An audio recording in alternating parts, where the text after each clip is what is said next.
Hello everyone. This problem has been asked in GATE 2014 session 3 and it is of 1 mark. GATE 2014 session 3 and its weightage is of 1 mark. So this problem is from the power system subject and let us see what the problem says. The problem says that for a fully transposed line and the options are for first option is positive, negative and zero sequence impedances are equal. Second option is positive and negative sequence impedances are equal. C option is 0 and positive sequence impedances are equal. And D option is negative and zero sequence impedances are equal. For the detailed concept behind this lecture, behind this problem, you can kindly refer this NPTEL lecture number 27 sequence network from the NPTEL course Power System Analysis by Professor A.K. Sinha, Department of Electrical Engineering, IIT Kharagpur. And the YouTube link for this lecture is also shown over here. So before we begin to solve this problem, let us see what does this mean by transposed transmission line and what are their sequence impedances.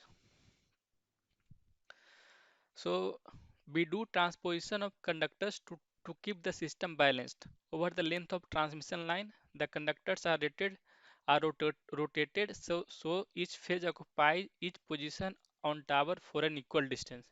This is known as transposition of conductors.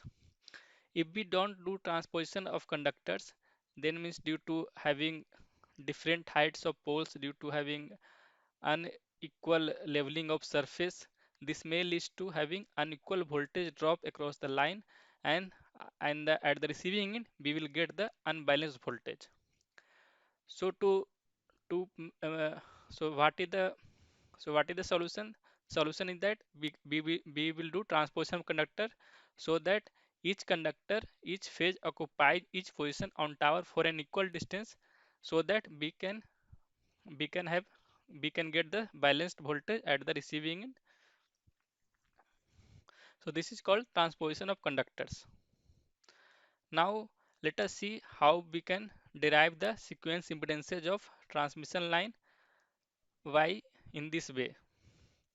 So let us having a VA, VV, VC at this in voltage of the transmission line and VA dash, VV dash and VC dash is the voltage across this side. And XS is the self reactance of transmission line and XM is the mutual reactance between the transmission line and IA, IB, IC are the lines flowing through these lines. So if you write this KVL across the transmission line, you will get VA minus VA dash XS IA plus XM IB plus XM IC. Similarly, for phase B and phase C, you can write this KVL equation. Now you can represent in the form of matrix. Then it looks like this. So you can write this VABC minus VABC dash equal to, we name this matrix as Z IABC. Now we just convert these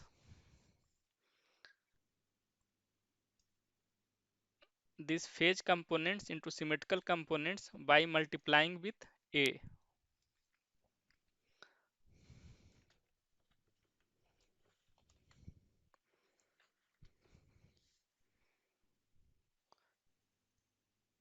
So this is phase component. Now in order to convert into in order to write it in the symmetrical components, we have to multiply with, we know that VABC is equal to AVO0 VABC equal to AV012, where A is the transformation matrix. So you will get this, you will get this form, you will get this equation. Now on multiplying both side by A inverse, so that we will get the symmetrical components. So you will get this one, and this is the sequence component voltage This is sequence component equation. Now we want to get this A inverse ZA, sorry, A inverse ZA. So if you do this simplification A inverse ZA, then you will get JXS plus 2XM and so on, this matrix form. So therefore you can write this.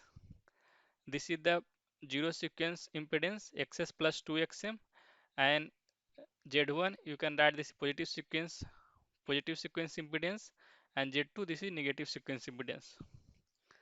So we get finally this zero sequence impedance as XS plus 2XM, and positive sequence impedance XS minus XM, and negative sequence impedance XS minus XM. So we can see that zero sequence impedance for transmission line is greater than positive sequence, and it is also equal to negative sequence impedance. So this is the relation between this is the relation that we got from the sequence impedance of transmission line.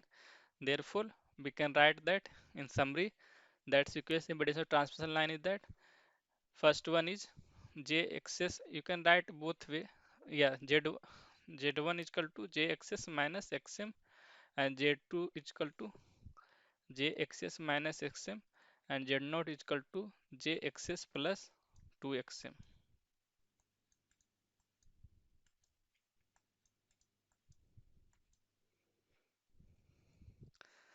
So we can see that there is no mutual inductance between the sequence circuit, that is they are in decoupled form represented by the network shown. So you can represent this transmission line in the form of sequence networks by using the sequence impedances.